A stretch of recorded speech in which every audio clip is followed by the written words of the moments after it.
بسم الله الرحمن الرحيم، والصلاة والسلام على أشرف المرسلين سيدنا محمد وعلى آله وصحبه وسلم أجمعين. أهلا وسهلا بكم أصدقائنا أصدقاء قناة وظائف وولاد بلدي في فيديو جديد مختلف النهاردة عن الفيديوهات بتاعتنا. الفيديو النهاردة هنتكلم عن موضوع يهم ناس كتيرة جدا.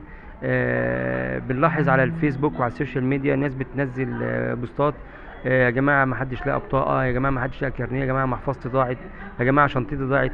طب احنا في غنى عن الكلام ده كله بفكرة بسيطة جدا هنعملها مع بعض النهارده.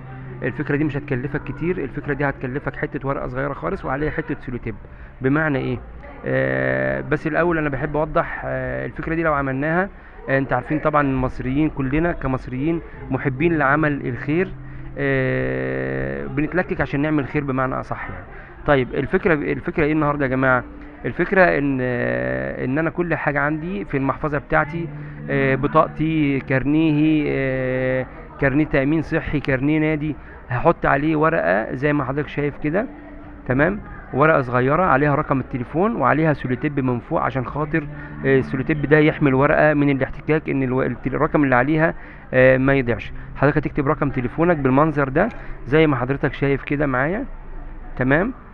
كل حاجة معاك، حتى كارت الكهرباء بتاع الشقة بتاعتك هتكتب عليه نفس الارقام كده.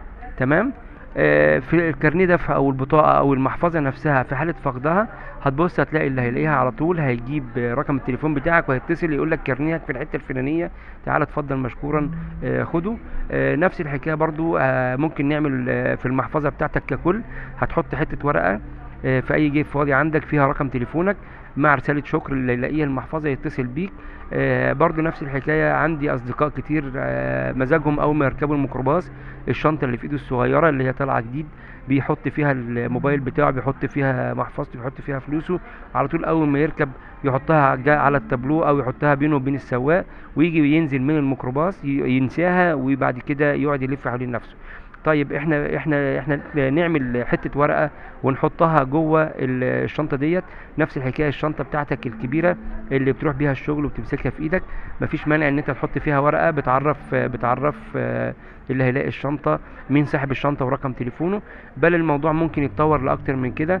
ابنك الصغير اللي هو عنده سنتين وغير مدرك لارقام التليفونات، ما يقدرش يحفظ ارقام تليفونات، ما يقدرش يحفظ عنوانه، ما يقدرش يحفظ اي حاجه، مفيش مانع ان انت تحط له ورقه صغيره في جيبه فيها بياناته، اسمه ورقم تليفون والده او مامته، بحيث لو الولد فقد او لا قدر الله في مشوار هنا وهنا ما عرفش يرجع تاني البيت، الناس تقدر توصل لك بكل سهوله. دي كلها حاجات بسيطة مش هتكلفنا كتير، بس هي بتبقى محتاجة شوية اهتمام شوية. ارجو بس ان انتوا تساعدونا ان احنا نعمم الفكرة. ومش عاوز اقول لك يعني الفكرة دي ممكن ترجع لك حاجتك بنسبة 95%، وفي نفس الوقت هتبقى موفرة ليك. ما تشتر تعمل بطاقة كل شوية، ولا تجري تعمل كارنيهات، ولا تجري تلف حوالين نفسك. باذن الله حاجتك هترجع لك بعد يوم ولا يومين بالكتير مجرد ما تتلاقى. لو انت رحت مصلحة حكومية اتطلب منك اثبات الشخصية بتاعتك بتطلعه وبقى ممكن تمشي وتنساه. هيجي الراجل المسؤول اللي على الريسبشن مش هيعرف الحاجه دي بتاعت مين، مش هيعرف يوصل لك. انما لو عليها رقم تليفونك مجرد ما بيجي في نهايه اليوم بيتصل بيك بيقول لك انت كنت عندنا النهارده ونسيت بطاقتك، نسيت كارنيهك، نسيت اي حاجه بتاعتك، بترجع تاخدها بمنتهى السهوله واليسر. ده كان فيديو النهارده. نتمنى ان انتوا تساعدونا ان احنا نوصل لعدد كبير من الناس عشان الفكره نقدر نعممها.